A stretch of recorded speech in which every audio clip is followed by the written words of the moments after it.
un petit peu en retard par rapport... On demande toujours aux collègues de venir vers 12h45. Ça permet à ceux qui arrivent très à l'heure d'être assis, quand la conférence en fait beaucoup, ce qui devrait à mon avis être le cas, mais parce que la plupart des gens arrivent aux alentours de 13h. Mais on va quand même commencer, on va faire une petite introduction. On a à la FFPE plusieurs cycles de conférences que certainement vous avez vus sur vos écrans et par mail. Un de ces cycles concerne le bien-être et les aspects de la nutrition. Et Madame Bayeux est déjà venue il y a 2 mois, je pense, 3 mois, présenter un certain nombre de conseils sur comment bien se nourrir pour assurer d'avoir une bonne énergie physique et mentale, une bonne dynamique. Et suite à cette conférence, un certain nombre de participants ont dit mais on a aussi des enfants qui commencent à devenir véganes, végétariens, on a des amis aussi. Qu'est-ce qu'il faut en penser? Qu'est-ce que c'est que cette nouvelle mode? Eh bien, nous-mêmes, on est intéressés par approcher ce mode de nutrition alternative, pourrait-on dire. Donc, notre but ici n'est pas de faire du prosélytisme pour devenir vegan, végétarien ou autre, c'est plus et exclusivement de l'information que Madame Bayeux va vous présenter afin, je ne dirais pas de ne pas être idiot, jamais idiot, quand on se pose des questions, c'est qu'on veut savoir, afin d'en savoir toujours un peu plus sur ces thématiques nouvelles qui peuvent vous concerner, soit à titre personnel, soit pour vos enfants, soit pour vos amis, et puis à titre intellectuel pour comprendre finalement quels sont les avantages et inconvénients potentiels des différentes formules, et si on veut tester l'une de ces nouvelles formules, qu'est-ce qu'il faut ne pas oublier pour s'assurer d'avoir tous les nutriments nécessaires pour conserver sa vitalité. Voilà, en quelques mots, l'idée qui a mené à faire cette conférence aujourd'hui. Donc je vais, sans attendre beaucoup plus longtemps, donner la parole à Madame Bayeux, qui est une spécialiste de ces questions et qui va nous éclairer tous sur ces différentes thématiques. On espère qu'on fait 45 minutes, 50 minutes d'exposé qui seront suivis de questions-réponses. Vous pourrez directement dialoguer avec Mme Bayeux. On sera plus savant sur toutes ces questions. Voilà. Bienvenue dans un monde de la nutrition qui est le mien depuis de nombreuses années. Et donc je veux garder un esprit pragmatique, scientifique, professionnel pour avoir soigné pendant plusieurs décennies de nombreux patients atteints de maladies graves, mais aussi de nombreuses personnes qui ont de micro-déficiences, si vous voulez, donc en micronutriments. Et donc le véganisme, végétalisme, c'est un sujet que je donne notamment dans ma salle de conférence chez moi, parce qu'il y a une demande effectivement de la part des parents qui voient leurs adolescents dans des tentations de vie très honorables, s'embarquer dans des modes alimentaires qu'ils ne connaissent pas vraiment. Et ce n'est pas sans risque, même si manger de grandes quantités de viande est bien risqué aussi. Donc je vais essayer de vous apporter des choses vraiment pragmatiques, scientifiques, et on va faire un petit peu le tour de tous les modes alimentaires. Et donc dans les modes alimentaires, vous avez le mode le plus traditionnel qui est l'omnivore. Je mange de tout, donc vous voyez en vert, c'est des personnes qui mangent des légumes, de la viande, des produits laitiers. Il y a le végétarien qui ne mange pas de chair animale. Donc quand vous m'interpellez pour un sujet, il faut bien vous identifier entre le végétarien et le végétalien. Le végétalien qui est celui qui ne mange rien de ce qui provient de l'animal. Donc lait, œufs et voilà. Le flexitarien, c'est quelqu'un qui mange parfois de la viande, parfois de la chair animale. Le crudivorisme, c'est encore quelque chose de tout à fait autre, qui s'oriente vers une alimentation tout à fait crue, qui nécessite un système digestif hors norme. Donc je ne m'étendrai pas sur ce sujet aujourd'hui. Et le mode paléo qui fait référence au mode de la majorité de la population humaine, qui a été le mode alimentaire pendant 84 000 générations d'individus, c'est-à-dire plus que 3/4 de l'humanité. Et donc, les 3/4 de l'humanité n'ont effectivement pas mangé de céréales et pas mangé de produits laitiers et surtout pas de produits industriels. Alors, s'informer sert à agir sur ce qu'on a envie de résoudre dans sa vie. Et un des principes dans la profession de soignant, c'est d'être bienfaisant. Donc de ne pas faire prendre de risques à nos patients et de ne pas les mettre en difficulté. Donc ça, c'est quand même vraiment, primo non cere, quelque chose qui est interpellant dans certaines attitudes médicales, paramédicales ou autres. Alors, prendre conscience de tout ce qui pourrait nous revenir un jour sous forme de destin, embarquer des enfants, embarquer d'autres individus dans des approches qui peut-être manquent d'informations, ce n'est pas banal et ça peut... moi, j'ai soigné des gens qui avaient des dénutritions depuis de nombreuses années et qui sont parfois irréversibles. Je vous montrerai que une femme enceinte qui est en carence de B12, elle emmène le cerveau de son enfant dans une situation irréversible. Irréversible. On a des scans de cerveau, je peux vous les montrer. Mais je ne suis pas là pour vous faire peur de quoi que ce soit, je suis là tout simplement pour vous apprendre à être conscient des gestes que vous menez au quotidien et des gestes que vous avez pour vos familles ou votre entourage ou vos patients si vous êtes un thérapeute.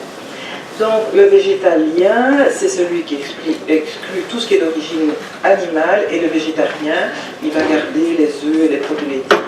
Alors, nous y sommes. Donc, vous voyez l'importance de la définition. Donc, le vegan, c'est une conception de vie, c'est un mode de vie. Et dans le véganisme, on y retrouve le végétalien et pas le végétarien. Donc, le vegan, il n'est pas végétarien. Donc le vegan, il exclut les œufs, il exclut les produits laitiers. Donc si on a bien compris les définitions, et on est obligé de définir les mots pour qu'on se comprenne, hein, donc c'est celui qui va exclure tout ce qui exploite les animaux. Donc pour se nourrir, pour s'habiller, pour tout autre but dans la vie. Donc c'est un mode de vie le véganisme, c'est pas un mode alimentaire. En soi, dans le véganisme, on y retrouve le végétalisme. Ok? Donc on est bien. Donc il y a des tas de gens qui peuvent être végétaliens mais qui ne sont pas véganiens. Ça va? Donc si on parle les mêmes choses, on y arrivera. Alors, j'ai envie de dire le véganisme à vos risques et périls et on va développer ça pendant 1 heure. Et vous voyez que le terme vegan, ce n'est pas du tout quelque chose de récent. Hein. En 1944, Donald Watson est le cofondateur de la Société de véganisme et est un premier adepte. Donc, en plus d'être végétalienne, comme je viens de vous le dire, elle exclut tout ce qui touche les animaux. Donc c'est un mode de vie et ça peut être, dans certains cas, dangereux, notamment parce qu'on utilise mal les protéines végétales. Je vais vous expliquer comment utiliser correctement les protéines végétales. Il y a des règles fondamentales pour utiliser au meilleur les protéines végétales. Et on va savoir que si on passe d'un mode alimentaire directement à un autre mode alimentaire, donc avec beaucoup plus de fruits, de légumes et de céréales, il faut avoir l'équipement enzymatique, l'équipement digestif nécessaire pour faire cette démarche-là.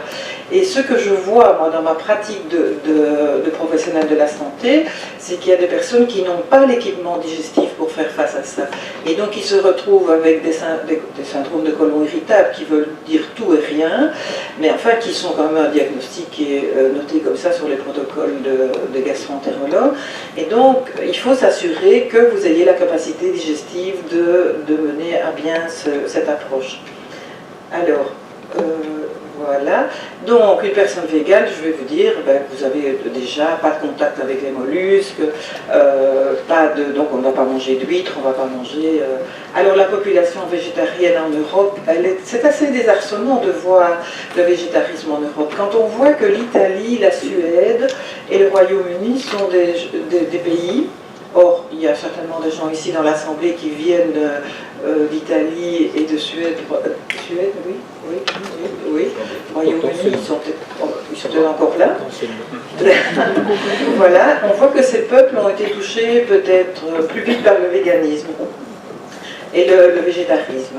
Alors il y a 3 raisons de choix de cette option alimentaire. C'est l'éthique, c'est un sentiment de compassion, de protection des animaux. Il est très honorable et j'avoue sincèrement que ce qu'on fait au règne animal n'est pas du tout souhaitable et n'est pas admissible. Donc je ne vais pas me mettre le défenseur des modes d'élevage des animaux à travers le monde. Je ne suis absolument pas là-dedans. Au niveau politique, pour essayer de distribuer de façon équitable la nourriture sur la planète, ça c'est un message qu'on entend énormément chez les jeunes. Donc on est beaucoup sur la planète, il faut qu'on nourrisse tout le monde. C'est honorable, c'est juste, mais la planète a des tas de ressources pour nourrir la population qu'on a. Moi je ne travaille pas seulement dans mon petit milieu fermé. Je travaille avec des associations où on nous montre qu'en faisant des cultures tout à fait correctes, on peut nourrir la majorité de la planète, mais certainement pas en faisant ce que nous on fait, c'est-à-dire en éliminant 20 à 30% de déchets de notre alimentation. Donc on doit déjà être responsable à ce niveau-là. Alors, il y a une question de santé qui est vraiment beaucoup plus mon sujet. Manger moins de graisse, parce que certaines graisses, et notamment les graisses animales, d'animaux maltraités, mal nourris, ils vous donnent des mauvaises graisses. Et une diminution des protéines animales pour éviter l'élevage intensif. Donc tout ça nous amène à des choix moraux, sanitaires, environnementaux, économiques qui sont justifiables, chacun à part entière. Donc, quand un jeune vient à la maison et dit « moi je trouve que c'est bien pour la planète, pour les animaux », il y a aussi des gens qui ont une obsession de pureté, de situation d'urgence. Mais moi la question que je pose, est-ce que l'humain doit se sacrifier à un point tel pour sauver la planète? Moi je pense qu'il y a moyen de sauver la planète avec beaucoup de sagesse. Donc, cette diaporama, elle est un peu trop lourde, trop chargée pour la position dans laquelle vous êtes, mais en fait, elle résume ce que je viens de dire. Alors moi, je vais retourner un petit peu. Je suis assez intéressée par la philosophie, l'anthropologie et la géopolitique, et j'ai fait une marche arrière. Je vais faire 2 marches arrière, notamment celle-là, et vous demander ce qui s'est passé dans l'Éden. L'Éden, c'est la culture de l'Ancien Testament, qui est commun à pas mal de religions, et on voit que Caïn, l'agriculteur, certains le prendront au niveau symbolique, d'autres le prendront à d'autres niveaux, mais au niveau de l'inconscient collectif, c'est quand même fort chargé. On voit que Caïn, donc Adam et Ève avaient 2 enfants, Caïn et Abel. Caïn est l'agriculteur et Abel est l'éleveur. Et qu'est-ce qu'on voit? Dès le début de l'humanité, on voit que Caïn, l'agriculteur, tue Abel. Donc, j'avais donné une image qui n'a pas été mise mais qui est forte, qui est celle-ci, où on voit que l'agriculteur, donc le végétarien, si vous voulez, tue l'éleveur. Donc vous voyez que ce conflit, il date du début de l'humanité, et je n'aimerais pas qu'on entre uniquement là-dedans. Mais notre inconscient collectif est lié à tous ces textes anciens, est lié à toutes nos racines. Et on voit dans les textes anciens où on dit « Soyez féconds, multipliez-vous, emplissez la terre, soumettez-la, dominez sur les poissons en amais, les oiseaux du ciel, les animaux qui rampent sur la terre. » Donc voilà, il y a un message que la planète, on peut la partager, on peut la partager. Il y a un problème par rapport à l'évolution de l'espèce humaine qui est largement menacée. L'espèce humaine est largement menacée. Certains, je ne sais pas si vous avez lu les livres Homo sapiens Homo Deus, c'est un philosophe, et il le dit dans la 3e ou 4e page, que le sucre est la nouvelle poudre à canon. Donc je donne énormément de conférences sur le sucre parce que c'est une véritable drogue, et il vous explique que ce sucre est une véritable poudre à canon qui peut décimer des continents entiers, notamment les continents comme l'Afrique, où moi je vais en janvier, sont complètement envahis par l'alimentation sucrée qui est en train de les tuer, et de déclarer des diabètes de façon chez les enfants, alors que ce sont des diabètes qu'on développait quand on est très âgé. Donc on voit que la disparition des espèces est extrêmement menacée. On a perdu en gros à peu près 60% des mammifères, donc c'est justifiable qu'on essaie de les protéger. Mais je reviens de nouveau à l'histoire de l'humanité. Les 84 000 générations, c'est-à-dire les 3/4 de l'humanité, ça a été des chasseurs-cueilleurs. Et les chasseurs-cueilleurs, ils mangeaient de la viande, du gibier qui n'a rien à voir avec la viande d'élevage, bien sûr, et 55% de végétaux. Alors, quand on fait l'histoire de l'humanité, vous voyez que les 25 millions d'années, 84 000 générations, on a mangé des insectes, des petits animaux, de la viande, des plantes, des tubercules, mais on n'a pas mangé de céréales et de produits laitiers. Les produits laitiers sont arrivés beaucoup plus tard avec l'installation de l'agriculture. On a cultivé la terre, donc on a eu des céréales, et comme on a cultivé la terre, on a eu des élevages qui nous ont donné des produits laitiers. Donc l'introduction des céréales et des produits laitiers est très récente dans l'histoire de l'humanité. Et c'est pour ça qu'il y a des continents entiers où il y a une incapacité digestive de digérer les produits laitiers, notamment chez les Africains. Et dans beaucoup de pays d'Asie, qui maintenant consomment des produits laitiers, ont des pathologies qu'ils n'ont pas eues pendant des milliers d'années. Et donc, aujourd'hui, par la mondialisation, depuis cette génération, on a énormément diversifié notre alimentation.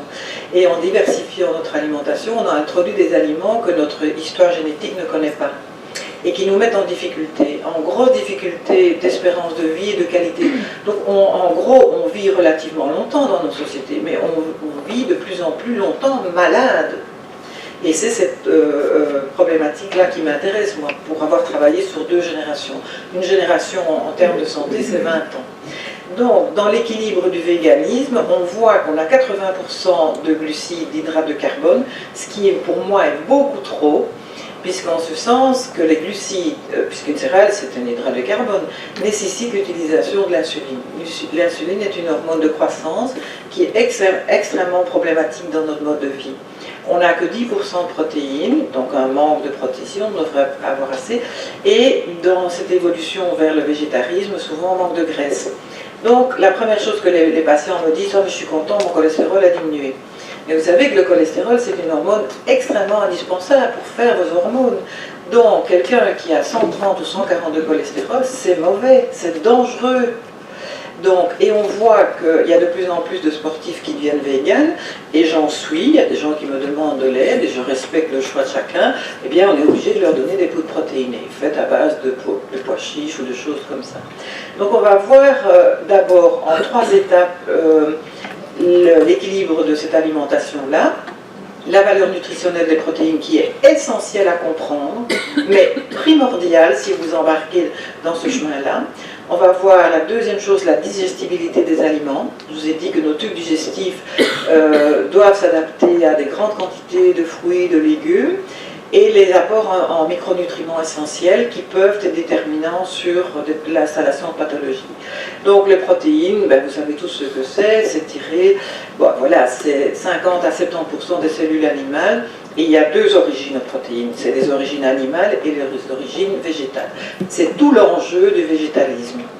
Et donc, dans la source de protéines, vous avez ces protéines animales, je ne vais pas vous les répéter, c'est fromage, œufs, viande, et les protéines végétales, ben, vous avez le soja, qui est très controversé, parce que le soja apporte des phytoestrogènes que nous, les Européens, nous avons extrêmement difficile à gérer au niveau hormonal.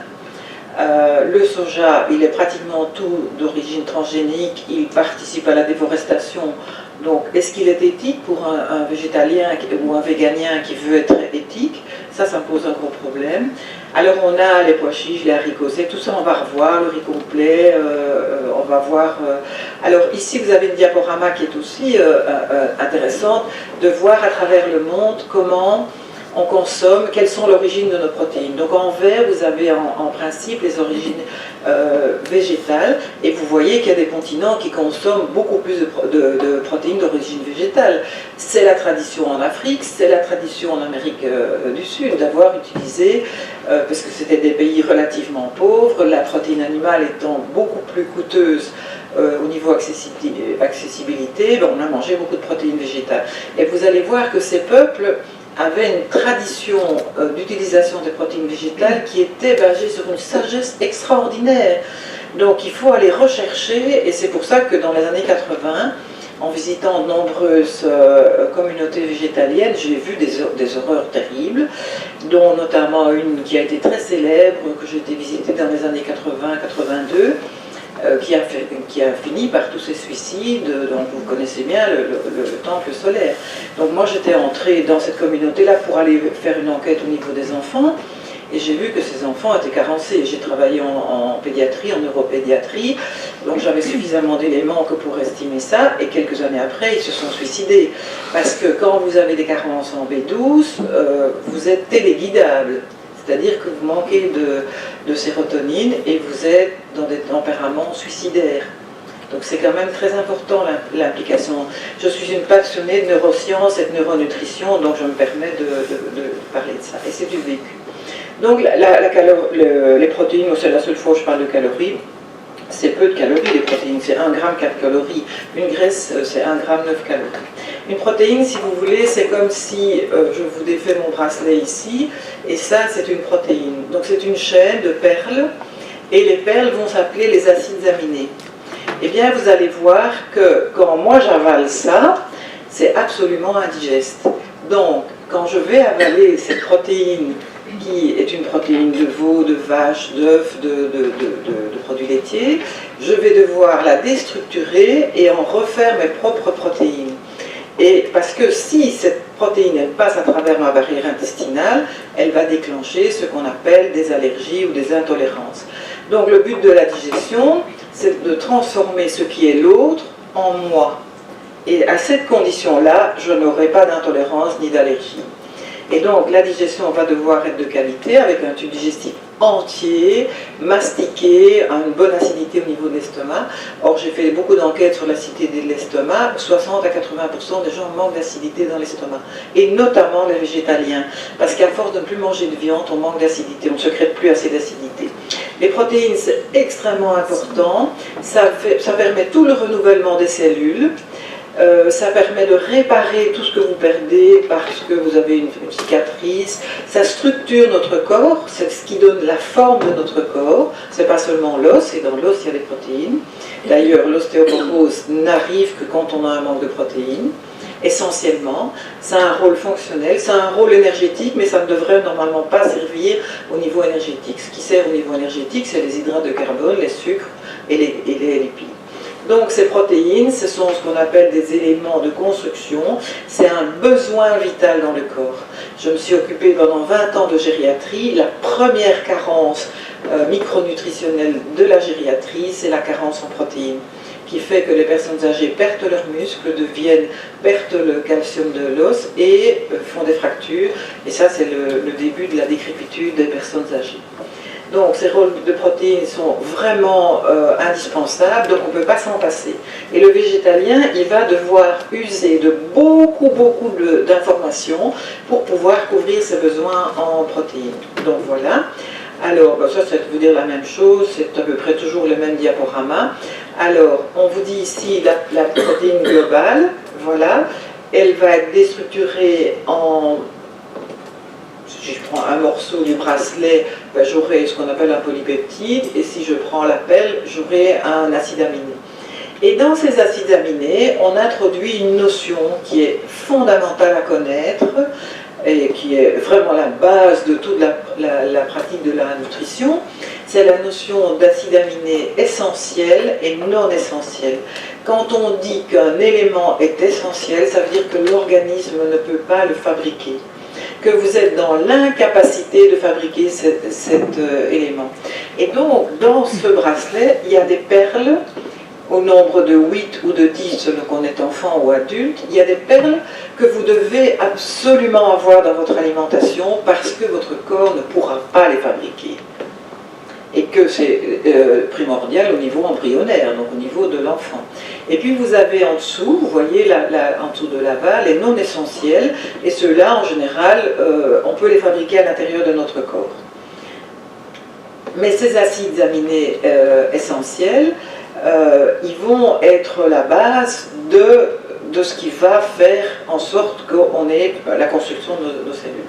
Alors je ne vais pas vous citer les noms parce que ça ne vous dira peut-être rien, mais par exemple quand vous voyez le tryptophane, c'est un acide aminé extrêmement essentiel et il permet de fabriquer quoi? La sérotonine. Et la sérotonine c'est quoi? mais c'est le neurotransmetteur du bonheur, c'est le neurotransmetteur de la zénitude.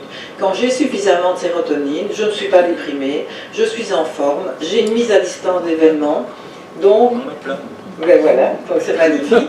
Ils m'ont déjà écrit plusieurs fois. Et donc, ce neurotransmetteur... Donc c'est pour ça qu'on voit énormément de dépression dans les gens qui manquent de protéines. Donc ça c'est vraiment très important. Je ne veux pas vous parler des autres, hein. La phénylalanine, les gens qui ont une carence, ben, c'est une maladie tout à fait bien spéciale. La lysine c'est très important, notamment pour la guérison de l'herpès et de tout.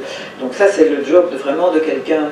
Donc on a dans notre organisme, on a à disposition dans la nature des protéines qu'on va appeler de haute valeur biologique. Donc ça veut dire que ce sont des protéines qui sont pratiquement parfaites, qui contiennent toutes les perles qui sont nécessaires et en bonne quantité, parce que vous allez voir que si la quantité n'est pas là, vous n'y arriverez pas. Et donc, la protéine qui a été choisie pour être la protéine la plus parfaite, elle a été choisie il y a certainement 80 ou 100 ans par l'OMS, c'est l'albumine de l'œuf. Donc c'est essentiellement la protéine qui est dans le blanc d'œuf. Donc cette protéine, elle est ce qu'on appelle la protéine de référence. Donc quand on a une référence, ça veut dire qu'on a une échelle de graduation, une échelle d'évaluation. Et donc ça veut dire que l'utilisation protéique nette est maximale pour la protéine de l'œuf. Et que la céréale, elle a une protéine qui a une valeur de 50, selon la céréale, parce qu'on a différentes céréales, elle a une évaluation entre 50 et 65, donc relativement faible. Donc c'est ça qui est très important. Mais la nature est bien faite et vous allez voir qu'il y a moyen. Les légumineuses, pois chiches, lentilles, haricots secs, c'est 48%. Les viandes, la majorité des viandes c'est 70%, donc c'est quand même encore important. Et les laitages c'est 82%. Mais avec des incises pour le laitage. Mais on voit que l'œuf est échelonné à 94%. Alors en fonction de tout ça, on va voir que l'œuf, il va contenir tous les acides aminés essentiels. D'ailleurs, c'est une des premières protéines qu'on donne à un enfant, à qui on diversifie l'alimentation. C'est l'œuf. C'est pas toujours celui-là qu'on donne, mais ça devrait être celui-là. Donc les protéines dites complètes, ce sont les protéines d'origine animale. Mais bon, vous avez envie d'entendre autre chose, puisque vous êtes venu ici. Et vous avez envie d'entendre, ça je viens de vous l'expliquer, que les protéines, toutes les enzymes qu'on a à l'intérieur de l'organisme, ce sont des protéines. Tous nos globules blancs, ce sont des protéines. Donc, toutes l'hémoglobine, c'est une protéine qui permet de transporter l'oxygène à travers l'organisme. Tout est à la base de protéines. Il n'y a pas d'organe qui ne contient pas de protéines. Et donc, ça je viens de vous expliquer. Et donc, si l'alimentation est trop pauvre en protéines, on a ce qu'on appelle le kwashiorkor ou le pseudo-kwashiorkor. Alors, on a tous l'image, en tout cas dans ma génération, de Tibi Afray qui avait le gros ventre et les jambes toutes maigres. Mais on les retrouve au Yémen pour le moment, hein, tous ces enfants-là, si vous regardez à la télévision, donc ce sont des enfants qui ont en carence protéinique. Eh bien, ces personnes-là, moi je les ai vues en gériatrie, dans des halls. C'est des personnes qui ont, quand vous les déshabillez, ils n'ont plus de cuisses, ils n'ont plus de jambes, ils n'ont plus de bras, ils ont des gros ventres, et c'est ce qu'on appelle la sarcopénie. Donc, dans les pays sous-développés, on appelle ça le kwashiorkor, et dans nos pays, chez les personnes plus âgées, c'est la sarcopénie. Et donc, si l'alimentation n'est pas assez riche en protéines, on va avoir ces difficultés-là. Ça, c'est une nomenclature avec toutes les protéines. Donc, vous avez tous les légumineux, dont le soja est un gros pourvoyeur, mais on a les haricots noirs, haricots rouges, pois chiches, lentilles, les céréales, avec des céréales plus ou moins intéressantes que d'autres. On reparlera du gluten, hein, qui est un problème maintenant, parce que c'est un gluten modifié. Et alors, à côté de ça, vous avez les noix et les graines qui sont intéressantes, les arachides, les noix de cajou, les graines de tournesol qui peuvent être intéressantes, mais loin d'être suffisantes. Donc, ils sont des aliments de complément. Alors, voilà toutes les quantités de légumineuses que vous avez. Et vous voyez que sur ce tableau, il y a à côté une notion de trempage, de temps de trempage des légumineuses et des céréales qui sont absolument indispensables, et je vais vous expliquer pourquoi. Parce que, vous savez, tout organisme qui est dans la nature développe des moyens pour se protéger des prédateurs.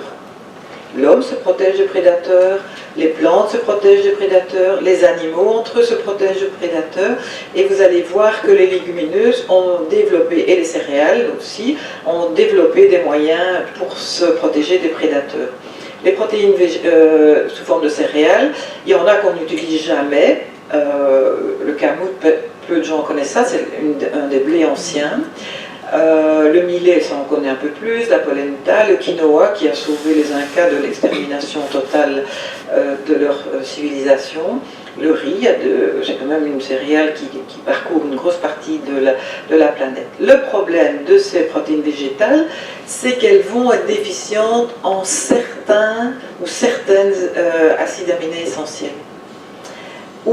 Donc, si par exemple on mange, je vais vous montrer des exemples après, le maïs et le haricot se complètent très bien, donc c'est bien qu'une partie de la population sud-américaine les a utilisés parce que c'est deux céréales et légumineuses qui vont à elles deux donner une protéine qui va être plus ou moins complète, pratiquement complète. Alors, je vous mets en garde de ce que vous trouvez sur Internet. Moi j'ai beaucoup été chercher sur Internet.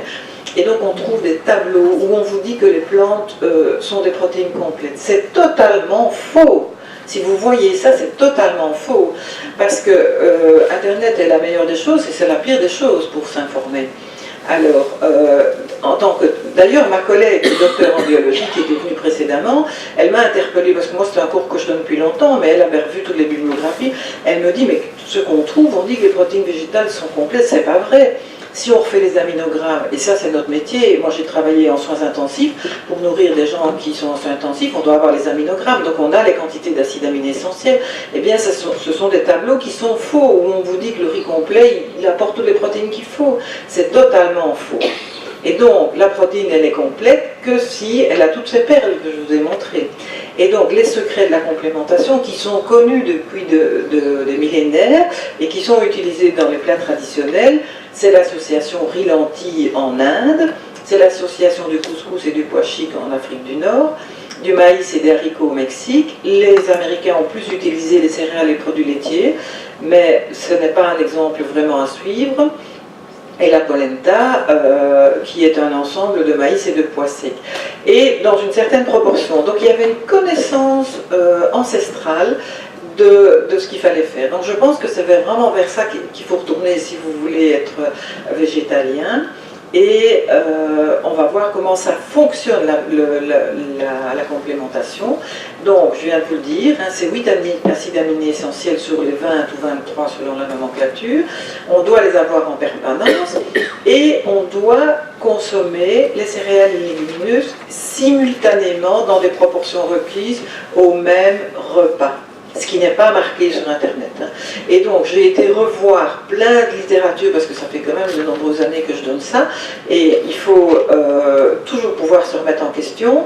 Et les grands ponts de la nutrition, Curtet, qui donne des cours à travers le monde, sont exactement... L'ancien directeur de la Cité des Sciences à Paris, qui était Joël Rosnet, qui était un scientifique, qui a écrit de nombreux livres sur le végétarisme et les végétaliens lui-même depuis de nombreuses années, il pratique cette complémentation-là. Et donc, il faut, pour avoir tous les acides aminés essentiels, les manger simultanément. Et s'il en manque un de ces 8, c'est ce qu'on appelle un facteur limitant. Je prends un exemple. Vous achetez un tonneau dont une latte du tonneau est plus courte que les autres. Bien, ce tonneau, vous ne savez le remplir qu'à partir de la latte la plus courte. Le tonneau ne va jamais se remplir jusqu'au-dessus. Donc, si vous voulez remplir ce tonneau-là, tout ce qui va venir au-dessus va s'écouler et vous avez une perte. Donc, quand on fait l'aminogramme de certaines plantes, on voit que c'est des tonneaux, ils vont avoir une latte qui va être trop courte. Et on vous prouve scientifiquement, de nouveau, qu'à gauche, vous avez le blé, et que dans le blé, par exemple, vous avez une grosse carence en lysine, acide aminé essentiel. Lysine extrêmement important. Et à droite, vous avez l'œuf, et là, vous avez un tonneau qui est pratiquement 100%, où vous avez tous les acides aminés essentiels. Donc, qu'est-ce que vous allez faire si vous voulez être végétalien ou végétarien? Eh bien, vous allez associer les céréales et les légumineuses ensemble, au même repas, et dans les proportions que je vais vous donner. Parce que par exemple, si on mange du maïs seul, il va manquer de la lysine dans le maïs. Et si vous mettez des haricots, les haricots rouges, les haricots sont pauvres en méthionine. Mais si vous les mettez l'un avec l'autre, vous allez avoir une utilisation pratiquement de 100%. En les mangeant ensemble, on compense les déficiences de chacun. J'espère que vous avez bien compris, parce que ça, c'est le fondement. Donc, on voit ici que le maïs déficient en lysine et isoleucine va compléter le haricot, et qu'ensemble, on va avoir une protéine correcte. Le problème du maïs maintenant, parce que c'est une céréale que je recommande jamais, c'est qu'il n'y a plus de maïs qui n'est pas transgénique, que le maïs est une partie de déforestation importante, que ça pompe une quantité d'eau importante, donc je ne vais jamais faire l'apologie du maïs ici. En plus, dans le maïs, il y a un acide aminé qui contrecarre ce fameux tryptophane qui vous donne la sérotonine. Et on pense, parce que je suis une passionnée d'anthropologie, on pense que la civilisation d'Inca s'est autodétruite. Ce n'est pas uniquement les Espagnols qui les ont tués, croyez-moi. Et les Incas qui ont survécu, c'est parce qu'ils ont mangé quoi? Du quinoa qu'ils ont cultivé dans la montagne. Et le quinoa est une céréale qui est presque parfaite. Donc, qui est une céréale qui contient pratiquement tous les acides aminés, avec en plus de la B12, en plus des oligoéléments. Donc, le quinoa est une céréale qui va être mise à part entière. Donc, je reprends encore un exemple. Si vous mangez séparément une demi-tasse de haricots avec deux tasses de maïs, vous avez l'équivalent de 99 grammes de viande. Par contre, si vous les mangez ensemble, la même quantité, vous avez l'équivalent de 142 grammes de viande. Donc, on voit que le tout est plus fort que la somme des parties. Donc, vous avez une augmentation de 43% d'utilisation des protéines. Donc, vous avez une efficacité d'utilisation de vos protéines. Donc, ça, c'est vraiment... Si vous ne ressortez aujourd'hui qu'avec cette information-là, vous avez compris beaucoup de choses. Donc, on va compléter les protéines végétales avec les protéines animales ou les protéines végétales ensemble. Donc, pour accroître la part de protéines végétales, on va ajouter soit des produits laitiers si on en consomme encore, mais de bonne qualité et avec des incises, et faire en sorte que tout ça soit digestible. Donc, associer au même repas des sources d'acides aminés complémentaires, et en général, ça correspond à 4 parts de céréales, voire 3 parts de céréales pour une part de légumineuses. Donc, quand vous regardez la composition du couscous classique, vous aviez 3 cuillères à soupe de semoule de blé pour une cuillère à soupe de pois chiches. Les pays nord-africains, parce que j'ai donné cours chez les Berbères, et ils ont commencé à manger de la viande dans les années 76, parce qu'ils ont eu des sécheresses terribles, ils ont tué leurs troupeaux, ils ont mangé leurs troupeaux, ils ont pris le goût de la viande à ce moment-là. Mais sinon, avant ça, ils étaient végétariens. Et ce sont des populations qui ont une grande résistance à la marche, à l'effort physique. Donc 4 parts de céréales avec un œuf si vous voulez compléter, enfin il y a toutes les possibilités. Voilà des exemples, et l'exemple en bas, vous voyez, c'est féculents plus légumes secs. Alors qu'au-dessus, vous avez la viande, le poisson, les œufs qui vont se suffire à eux-mêmes. Mais là, vous avez vos choix. Vous avez, en fonction de la complémentarité, plus la flèche est large, plus la complémentarité est excellente. Donc vous voyez, céréales, légumineuses, et ce sont des diaporamas que je donne depuis très longtemps. Et donc, quand vous avez votre assiette, vous devez mettre une part de légumineuses, 3 parts de céréales, toujours des légumes, et les fruits en dehors des repas. Donc, c'est l'équivalent du vrai couscous, ou du plat. Voilà un exemple de bol végétarien où il y a tout ce qu'il faut dedans, du quinoa, des graines, voilà un exemple. Donc, si on veut être moins viande, il suffit de faire cette association. Alors, ici, c'est une diaporama que j'ai téléchargée sur Internet où on vous dit que les protéines sont complètes. Eh bien, moi, je vous dis qu'elles ne sont pas complètes. Donc, ça, c'est quelque chose que n'importe quel adolescent qui va sur Internet va dire, ben, moi, je vais manger une pomme de terre, mes petits pois et un petit peu de patate douce. Et puis, ma mère, le soir, si elle veut me faire manger un œuf ou du poisson, ben, qu'elle aille se faire voir. Parce que moi, j'ai vu sur Internet que... Et c'est ça l'interpellation des parents, ils viennent chez moi pour ça. Moi j'ai vu sur Internet que je pouvais faire ça. Eh bien non, dans ce schéma-là, il n'y a que les 2 schémas d'en dessous, donc les 3 au-dessus, qui sont absolument incorrects et qui vont vous mettre en déficience protéique. Donc, méfiez-vous des informations que vous allez avoir. Alors, au niveau de la digestibilité, je vous ai dit que les végétaux ont des antinutriments.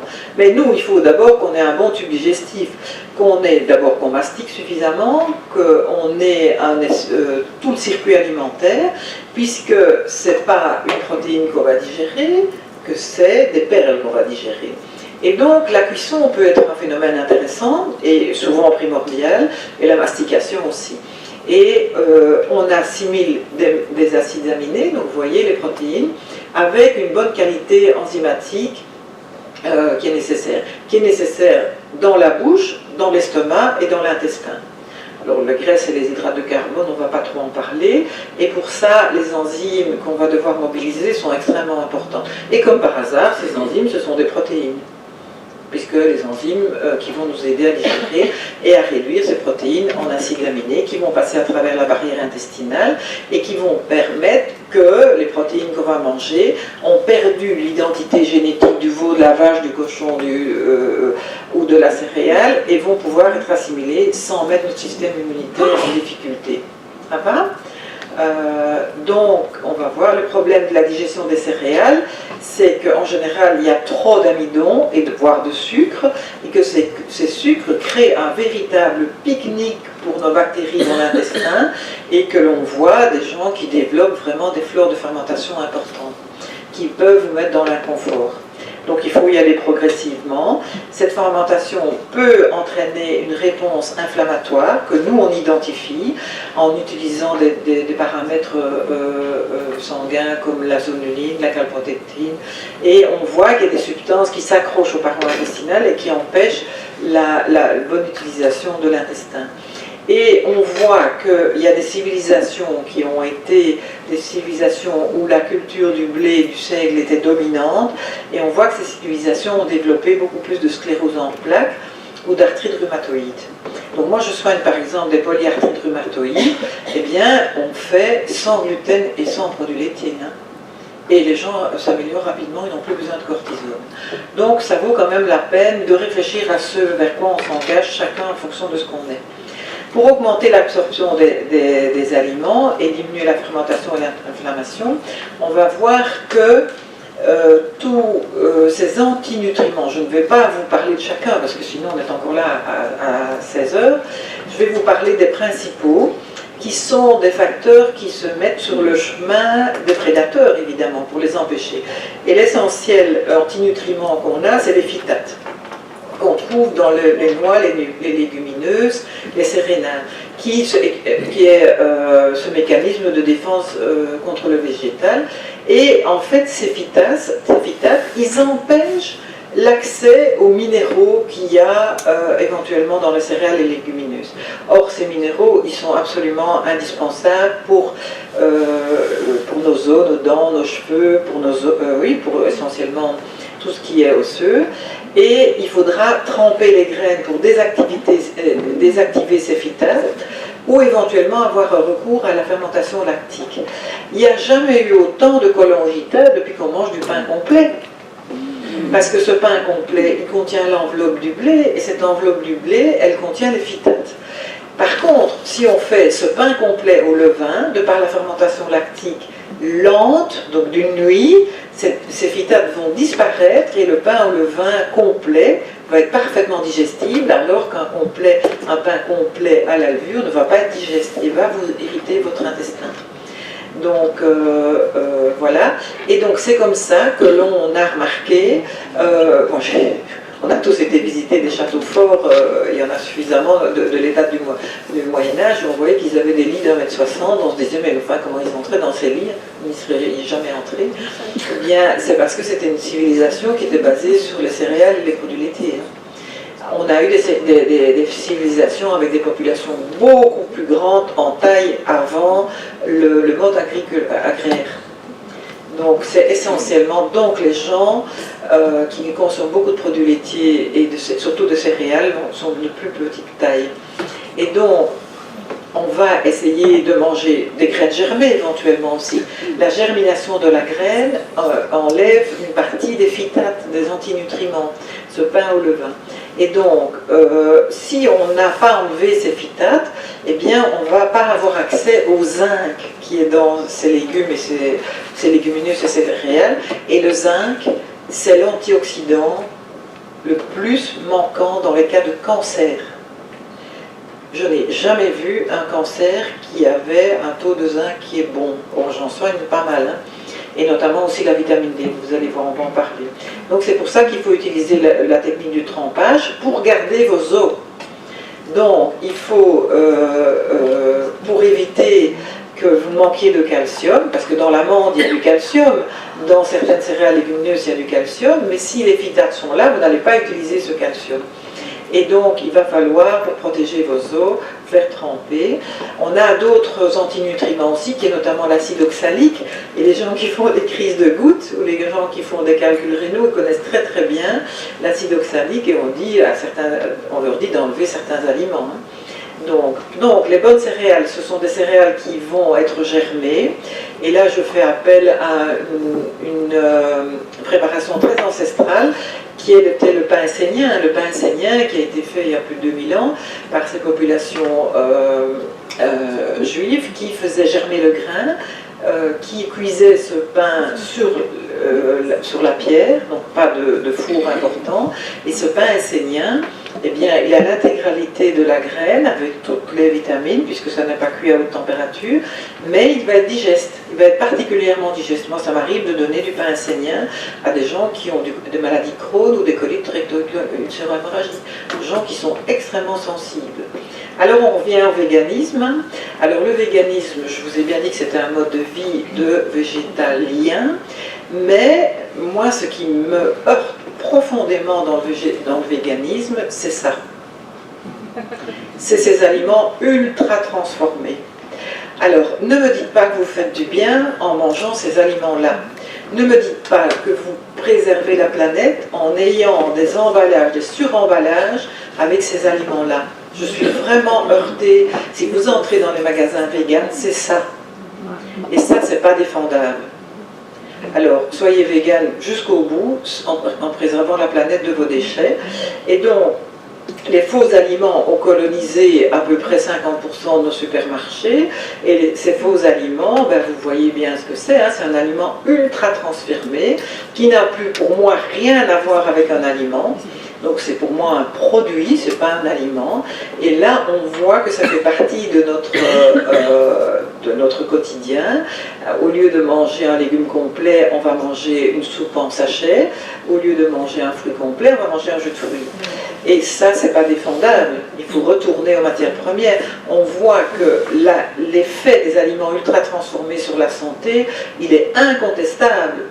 Plus on mange d'aliments naturels, de matières premières, moins on a de soucis de santé. Et donc, il y a une technique qui est utilisée maintenant. Il y a un livre qui a été écrit, qui est très intéressant, par un docteur en agronomie, qui a montré le cracking. Le cracking, c'est découper les aliments en multiples matières premières qu'on va réassembler après. Donc, là aussi, vous avez des aliments qui nécessitent énormément d'énergie, et c'est pour moi pas défendable. Alors, je voulais parler d'une population qui m'a beaucoup interpellée, qui sont les Bishnoi, qui est une population qui groupe à peu près 700 000 personnes en Inde, qui sont tout à fait proches de la nature, parce que ce sont plus défenseurs de la nature que ça, c'est difficile. Et eh bien, eux, ils boivent quand même le lait de leurs animaux. Ils ne sont pas végétaliens. Et il faut voir, c'est une population très intéressante à voir. Alors, ce qui me heurte aussi profondément, c'est que au niveau inconscient, pourquoi est-ce qu'on va rechercher un hamburger végétal?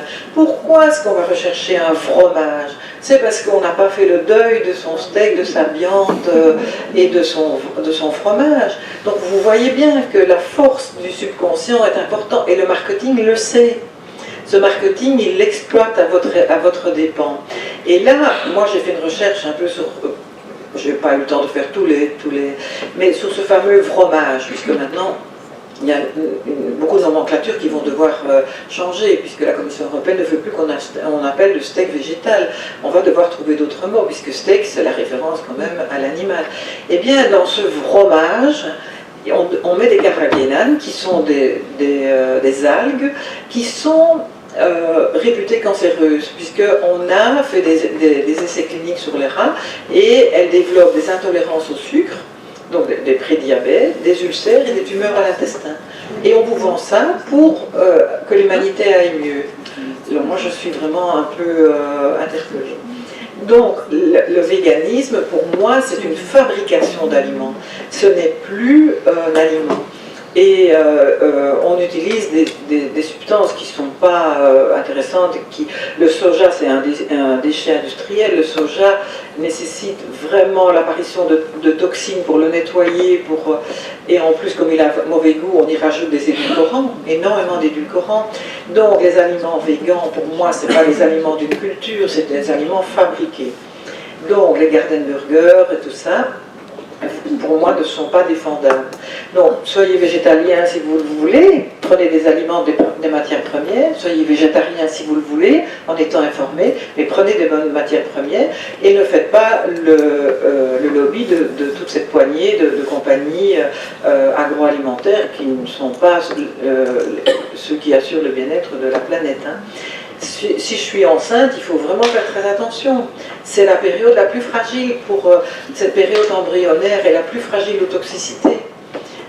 Et donc, pour manger équilibré, il faut manger du végétal, du complet, du varié, du non-industriel, du vivant, et tout cuire à basse température. Parce que notre cerveau, il a besoin de neurotransmetteurs. Donc moi, je suis venue, je pense, la 11e ou 12e fois à la Commission européenne. La plupart du temps, on me demande la conférence sur le stress. Et donc j'explique comment on fabrique ces neurotransmetteurs. On fabrique ces neurotransmetteurs qui sont les substances qui permettent les bonnes connexions entre les neurones. Au départ de quoi? Ben, pas au départ du sucre et pas au départ du graisse. Hein. On fabrique nos neurotransmetteurs. Donc je reprends un schéma que ceux qui me connaissent ont déjà entendu beaucoup. Votre organisme a besoin d'énergie. Le sucre et les graisses les apportent.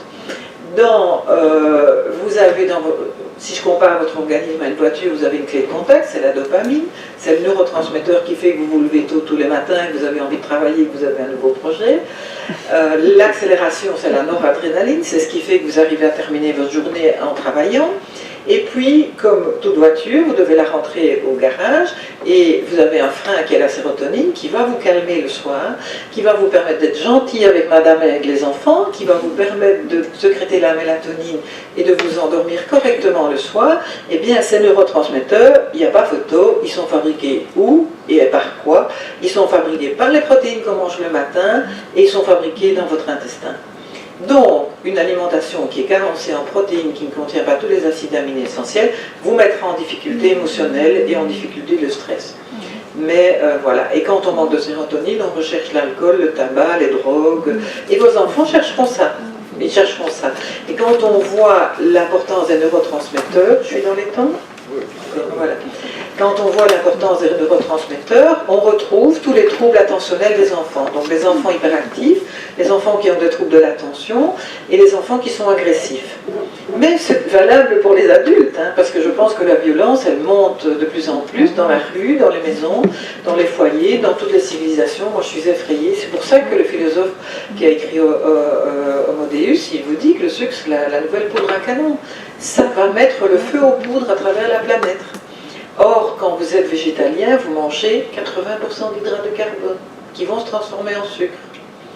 Alors, l'envie des sucres est plus importante parce qu'on manque de tryptophane, c'est ce que je viens de vous expliquer. Et les civilisations qui mangent trop de maïs, c'est pas intéressant, puisque c'est un compétiteur du tryptophane, donc un compétiteur de la sérotonine. Et donc, quand on mange trop de sucre, eh bien, on a un sale caractère. Et donc, tout ça a été éprouvé. Vous voyez qu'en 1885, un chercheur allemand qui s'appelait Otto Warburg a découvert que la plupart des cancers étaient dus à des intolérances aux glucides. Moi qui soigne beaucoup de cancéreux, même des mains, je les vois en intolérance aux hydrates de carbone. Hein. Et comme par hasard, le régime cétogène, très riche en protéines, améliore considérablement les cancéreux. Donc, le cancer est la conséquence de l'alimentation acide qui chasse les cellules l'oxygène des cellules.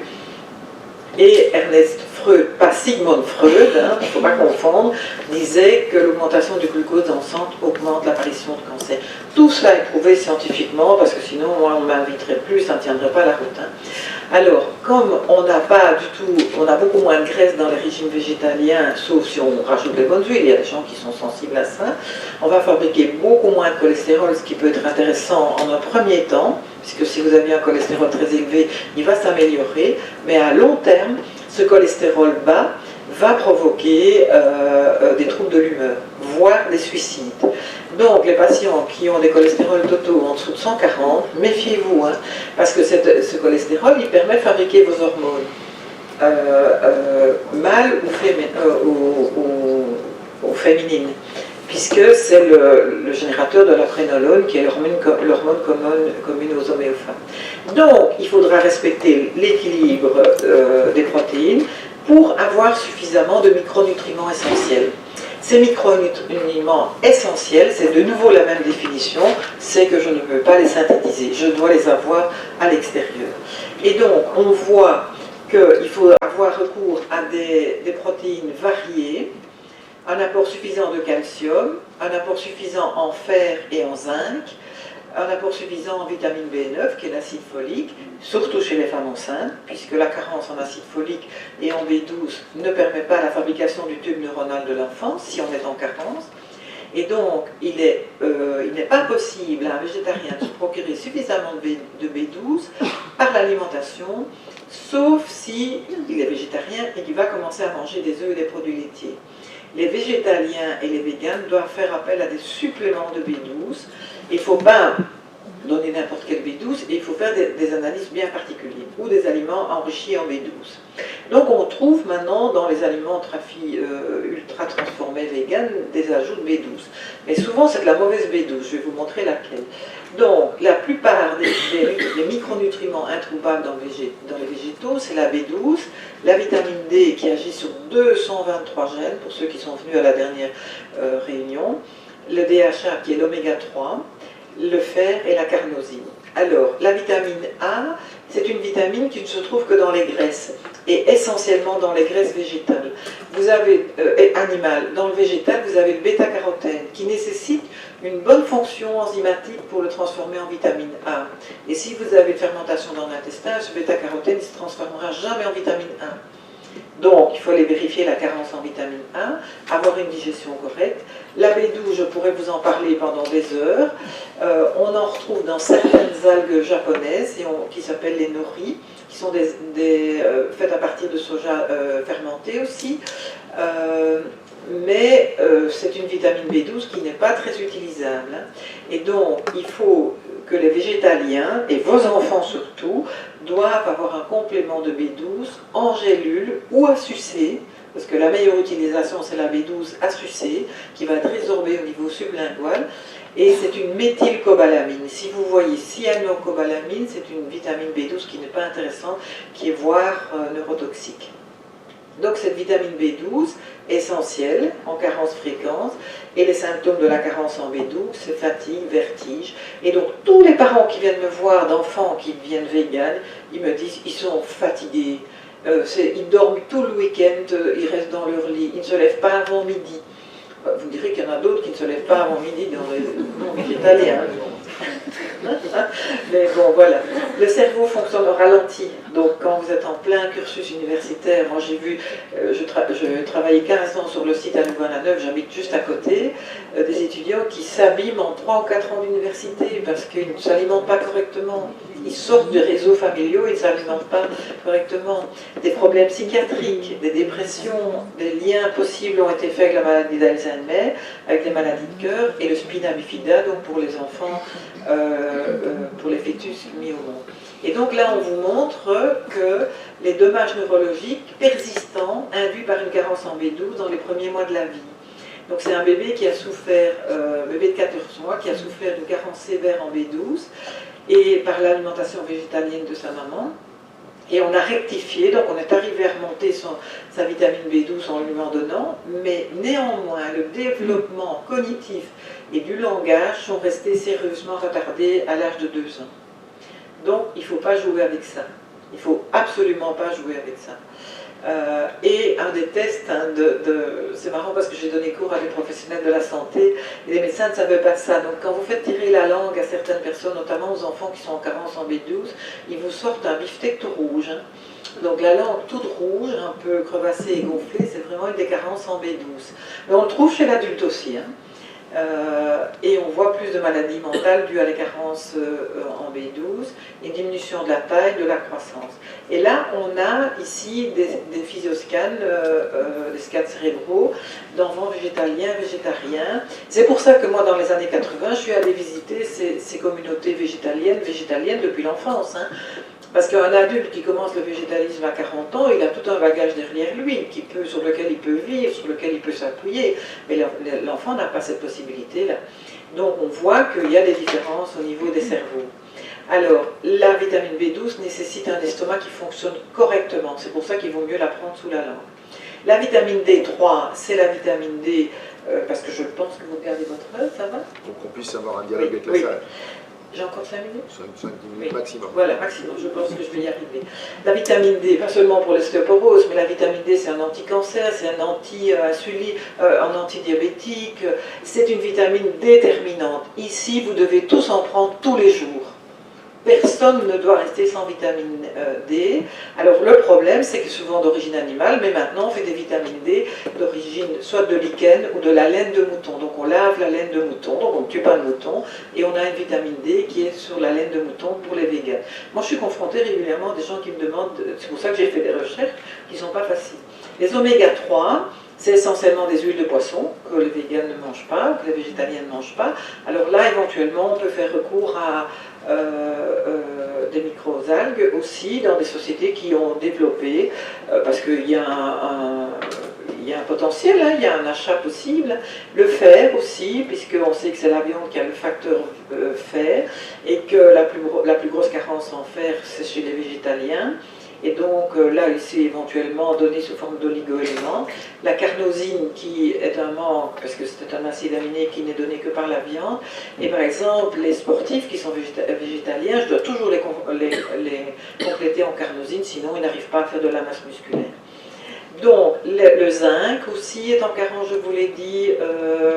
On va passer, le rôle du zinc, c'est l'immunité, la cicatrisation, la protection cellulaire, protection contre le cancer. Donc voilà, on va y passer. Faible taux de cholestérol, je viens de le dire. Donc le problème d'une alimentation à base de plantes, l'excès c'est le sucre, l'excès d'oméga 6, les antinutriments, les carences en protéines, voilà tout ce que je viens de dire. Les sources végétales, vous en avez de nombreuses, quinoa, miso. Je vais vite y aller. Le quinoa qui est quelque chose de très intéressant, 15% de protéines, riche en lysine, ce fameux acide aminé qui est carencé dans le maïs, riche en manganèse, en fer, en cuivre, en zinc. Donc très intéressant. Le problème, c'est qu'on est en train de le cultiver en Europe, sur un sol qui n'est pas le sol des Incas, qui n'est pas un sol d'altitude. Donc que va valoir ce quinoa qui est cultivé en Europe, qui est plein de bonnes intentions? Je ne sais pas. L'avenir, je ne sais pas vous le dire.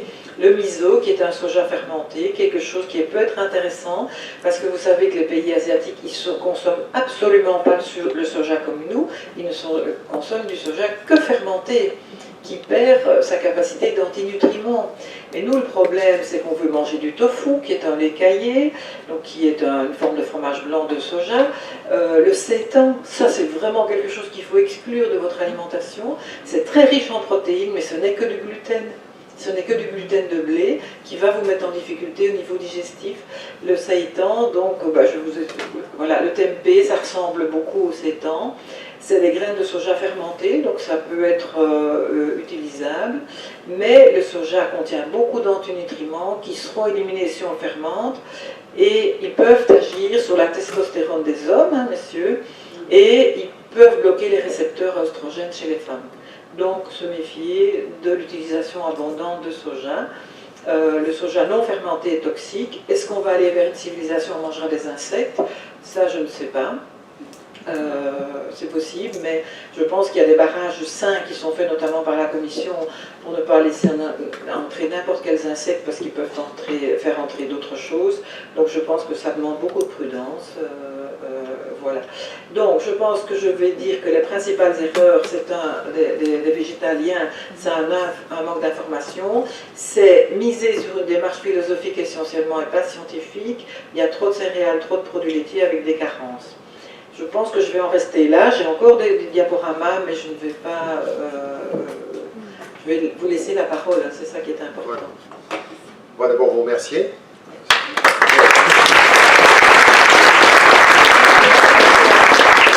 Rassurer à tout le monde que les transparents extrêmement abondants et passés très très vite seront disponibles et donc vous aurez le temps de regarder ça plus à votre aise. Et maintenant, on va passer à la question-réponse. On va commencer par ce côté-là, puis je balayerai vers la salle comme ça tout le monde a la possibilité de passer. Madame ? Oui. Prenez votre micro par contre.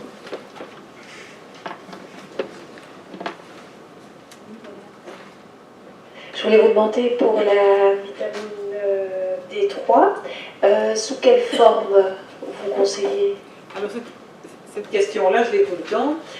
Il faut la prendre sur une émulsion, donc soit émulsionnée, pour les enfants il y a des petites pastilles à sucer, c'est pas la forme que je préfère, j'ai un petit doute malgré qu'on dit qu'elle est micro, mais il faut la prendre sur une forme huileuse.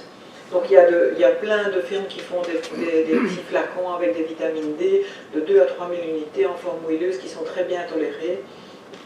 Et il vaut mieux prendre ça une fois tous les jours plutôt qu'une ampoule tous les 15 jours ou tous les mois. Hein. Il faut faire attention à ça. Parce que c'est de l'eau comme le tonneau.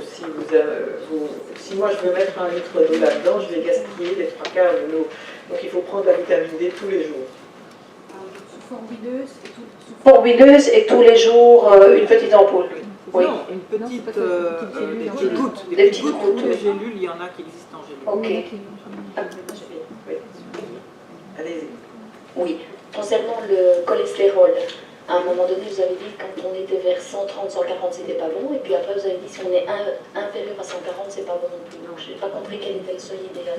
Le seuil idéal, c'est... Vous savez, les centenaires d'Okinawa, ils ont 300 de cholestérol. Ici, tout le monde hurle hein, quand ils ont ça. Ils mangent de la viande de porc, ils ont une activité physique jusqu'à 100 ans. Il faut quand même qu'on aille voir un petit peu observer. Ils mangent du saindoux. Bon, les porcs ne sont pas nourris comme dans les élevages ici, hein, donc ça c'est clair que c'est différent. Mais je pense qu'il ne faut pas s'inquiéter en dessous... Il faut s'inquiéter en dessous de 140, donc là on est dans une zone de manque de cholestérol, donc vous allez avoir un manque hormonal, donc ça peut être une source d'infertilité, notamment pour les femmes ou pour les hommes. Et si vous êtes au-delà de 250, mais il faut regarder toute la formule dans l'ensemble. Il faut regarder les HDL, il faut regarder les triglycérides, il ne faut jamais regarder... Vous savez, en médecine, on a tiré comme ça des paramètres, souvent parce qu'il y a une spécialité pharmaceutique qui est à la clé, d'ailleurs notamment pour les triglycérides qui sont bien plus dangereux que le cholestérol. Il n'y a pas de médicaments, donc personne n'en parle. Et moi, je ne fais que ça, en parler de ça. Oui. Alors, d'abord, corrigez-moi si je me trompe, mais pour ce qui concerne ces quantités, donc 3 à 1 de céréaux et légumineuses, ça c'est les quantités séchées avant de les cuire, c'est ça? Oui. D'accord. Oui, vous prenez vos céréales et puis alors après, vos légumineuses, et après vous les faites tremper.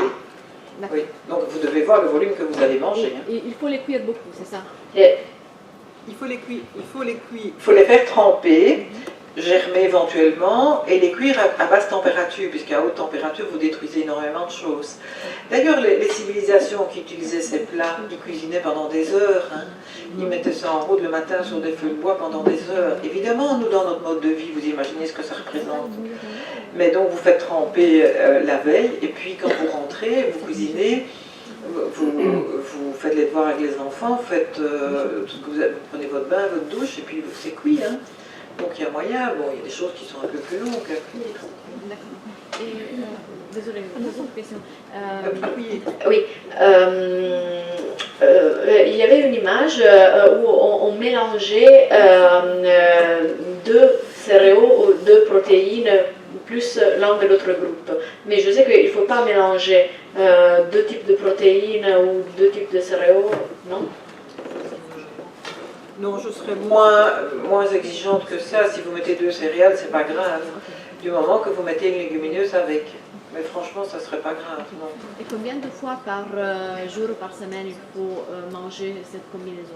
C'est-à-dire, si vous ne mangez pas du tout de viande, de lait, d'œufs et tout ça, vous devez avoir ça au moins une fois par jour. D'accord. Un repas comme ça, une fois par jour. Merci.